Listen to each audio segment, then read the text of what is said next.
Back. Today, we're diving deep into the war in Ukraine, but specifically, we're going to be looking at the Ukrainian operation in Kursk. Hmm. It's an interesting situation, to say the least. Yeah, and we've got a really interesting mix of sources, too. We've got frontline reports, some military analysis, even some intercepted communications. I think what's really fascinating about all this is that it's such an unusual conflict. Right. It's not every day you see a country launch an offensive into another sovereign nation. Yeah, not just any nation, it's Russia. Especially with the U.S. election looming, too, it adds a whole other layer of complexity. Let's go back to August for a sec. Yeah. When the Ukrainian forces made that initial push into Kursk, Yeah. I remember at the time, everyone was so surprised. I think even Ukraine's Western allies were caught off guard, Yeah, by just how audacious that move was. totally. The initial success of that incursion was pretty significant. It was. Zelensky himself actually said that they were up against a Russian force of like 50,000 in that region. Wow. So it wasn't just some sort of small-scale border thing. No, it's a strategic military operation for sure. But from what we've been looking at, things have gotten a lot more complicated. Yeah. Russia's pushing back, Oh. and they are pushing back hard. Oh, yeah. There's even reports of them using 3,000-kilogram glide bombs, Wow. just to give you an idea of the firepower that we're talking about. These glide bombs are really something else. I mean, Yeah. they can cause a ton of damage, and they're a very clear sign that Russia is not messing around when it comes to getting that territory back. Yeah. And reports are saying that Ukraine has already lost about 40% of that territory. We've also been looking at some of these firsthand accounts, Yeah. like that intercepted communication from a Ukrainian soldier. Hmm. He actually claims that he was misled about the Kursk operation. About what it was really all about. Right. That's pretty disturbing. And what he says in this testimony is, he expresses a lot of exhaustion, frustration, and just this like real sense of disillusionment. I think what makes this testimony so important is that it actually gives us a glimpse of what's happening on the ground. Yeah, absolutely. And his feelings, they actually line up with a lot of the other reports that we've seen. And it reflects this growing concern about morale among the Ukrainian troops. Right. I mean, a lot of them are wondering what the point of all this is. Like, what is the strategic value of the Kursk operation? And they're worried about what might happen after the U.S. election. About the potential shift in policy from the U.S. Yeah, exactly. And this kind of brings us to the Donbas region. Hmm. We can't ignore that while this is all happening in Kursk, Russia's been making some pretty big moves in Donbas. That's right. You can't forget about what's happening over there. While everyone's looking at Kursk. Yeah, Russia's still got their eyes on the east. Exactly. And those strategic goals are a big threat. Right. There's even been some talk of a renewed Russian offensive. Wow. And this time, their goal would be to retake all of Kursk. Before the new president takes office. Exactly, before January. Wow. That would really put a lot of pressure on the Ukrainian troops that are in Kursk right now. Oh, yeah. It seems like they're really stuck. Yeah. They're holding on to what they can, but they're exhausted. They're uncertain about the future. It's a tough situation. Yeah. And on top of all that, there's the reports about North Korean troops in the region. It's like another layer of uncertainty. Yeah, it really is. It's a strange development for sure. It feels like we're seeing those Cold War dynamics playing out again, but in Ukraine this time. It does, doesn't it? Yeah. Almost surreal.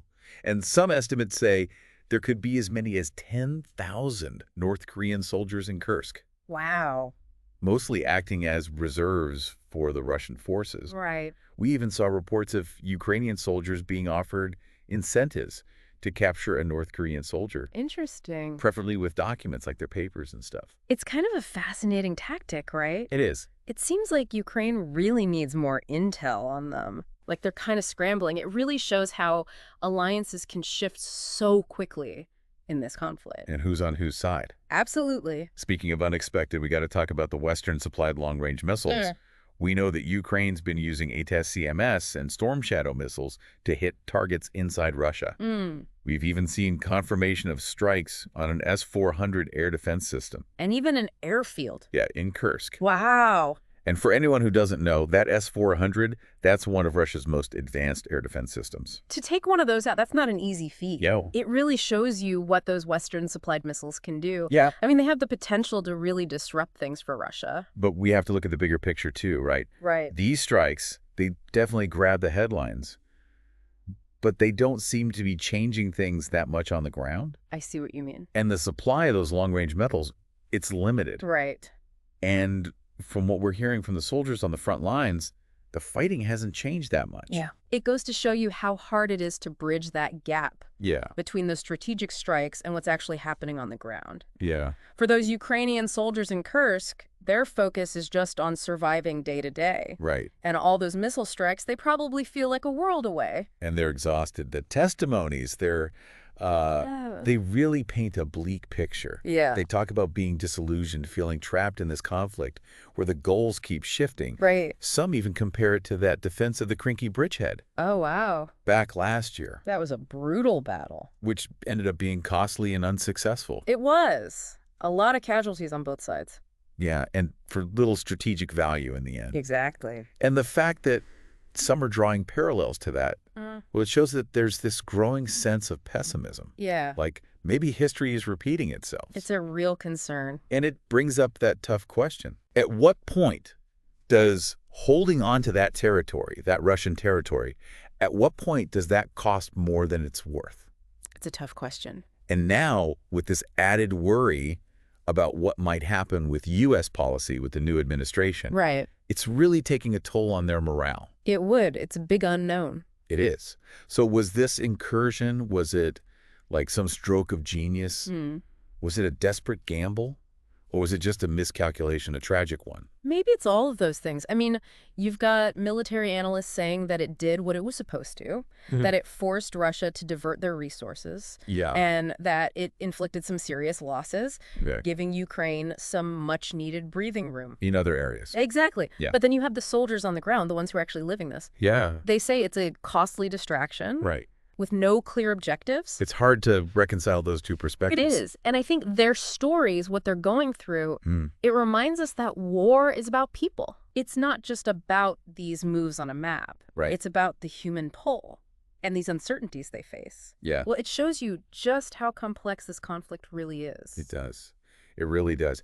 And I think it brings up a really important question for our listeners. Yeah. Can you ever really get an unbiased perspective on a situation this complex? That's a tough one. We're seeing all these different narratives, strategic complexities, personal stories, and they're all intertwined. It's like a tangled web. It is. So how do you sift through all that Right. and come to an understanding that's objective? I think it highlights how important it is to look at things from different angles. Yeah. To look at all the different sources, all the different perspectives. To question the narratives that you're being presented with. Exactly. And just try to really understand the motivations And the realities behind all of it. behind the headlines. Yeah. And to remember that even with the best intentions, Right. biases exist. They do. And information can be manipulated. And used to push agendas. Exactly. So we, as the people who are trying to figure this out, Yeah. we have to be really careful We do. We have to think critically. and question what we're reading, what we're hearing. Always consider the source. Yeah. And in this war, I think that means trying to understand the perspectives of everyone involved. It does. The Ukrainian soldiers, the Russian leadership, the Western allies, Right. even the North Koreans. You can't leave anyone out. Oh. To get that balanced view, you have to consider everyone. It's like trying to put together a puzzle. A really complicated one. It is. Each piece is a different viewpoint, A different story. and you're trying to make them fit together to create a full picture. Even though some of the pieces might be missing. Right. Or they might be distorted. Right, exactly. And the picture itself might be changing all the time. Right. As things develop, as we get new information. It's a dynamic process. It is. Yeah. And it requires us to stay open to new information. Yeah. And to be willing to change our minds. To rethink what we thought we knew. Yeah. To embrace that uncertainty. And to realize that we don't have all the answers. Right. And to approach these things with humility. And with this real commitment to finding the truth. Even when it's hard to find. Because sometimes it is. And remember, finding that unbiased perspective, it's a process. It's not just something you arrive at. Yeah, it's a journey. It takes effort and it takes critical thinking. And it takes being willing to challenge your own assumptions. And then biases. Right. And we always have to remember that war is never simple. It never is. There's so much at stake. Human lives. People's stories. And those complexities, they shouldn't make us give up on trying to find the truth. They should have. They should motivate us to dig deeper. To really listen. And to try to understand this world with all its nuances. That's what it's all about. It really does feel like we're at this crucial point in the war where everything's kind of hanging in the balance, you know? I think you're right. All those military decisions, all the political maneuvering. Yeah. And I think the Kursk incursion has really become this focal point. Yeah. It's like all the tension, all that uncertainty, all those competing narratives. Right. It's all playing out there. And as we get closer and closer to that U.S. election, we can't ignore the potential impact of the Trump administration. Yeah. Especially his intentions to broker a peace deal. Right. And just his overall foreign policy can be pretty unpredictable. It definitely adds another layer of anxiety to all of this. It does. From what we're hearing, it sounds like those Ukrainian troops in Kursk, they've been told to just hold their ground as long as possible, hoping that maybe when Trump comes in, there will be some kind of negotiated settlement. But is that realistic?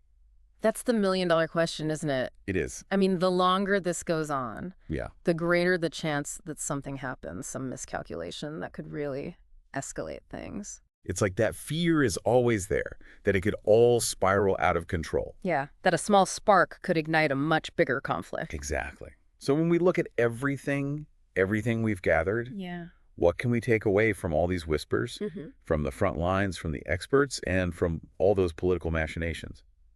I think that regardless of how it all ends, this whole Kursk incursion, it's going to be seen as a turning point in this war. It's challenged all these conventional ideas about warfare. It's shown the limits of what Western support can really do. Right. And it's raised some really big questions about how wars are fought in today's world. Especially with all that political uncertainty. Absolutely. And I think it's also a really important reminder that war has so many costs.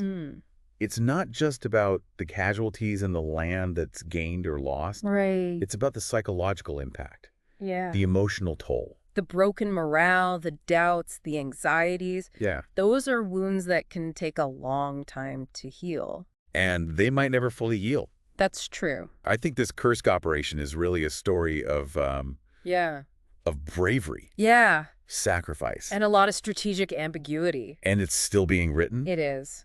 We don't know how it's going to end. But the questions it raises, the lessons it offers, I think those are going to stay with us long after the fighting is over. I think so, too. And it's a reminder that the world is a very complex place. It's unpredictable, and there's so much that we just don't know. And it's our responsibility to try to make sense of it all. Yeah, to question what we're told, to look for those deeper meanings. To strive for that balance in our understanding. Yeah, to look at things from all sides. This deep dive has really been about that, about objectivity. Yeah, about trying to see things clearly, even when it's really hard. When you're in the middle of all this chaos. Right, and maybe the answer isn't a simple yes or no. Right. Maybe it's more about recognizing our own limits. And being open to learning more. Always learning more. About engaging with different perspectives, thinking critically about the information we come across. And being willing to change our minds as new information comes to light. Exactly. And we hope that you'll continue to explore all of this. Yeah, to seek out those different viewpoints. To have those thoughtful discussions about the things that are shaping our world. Because even though this deep dive is coming to an end, your journey of discovery, that should never stop.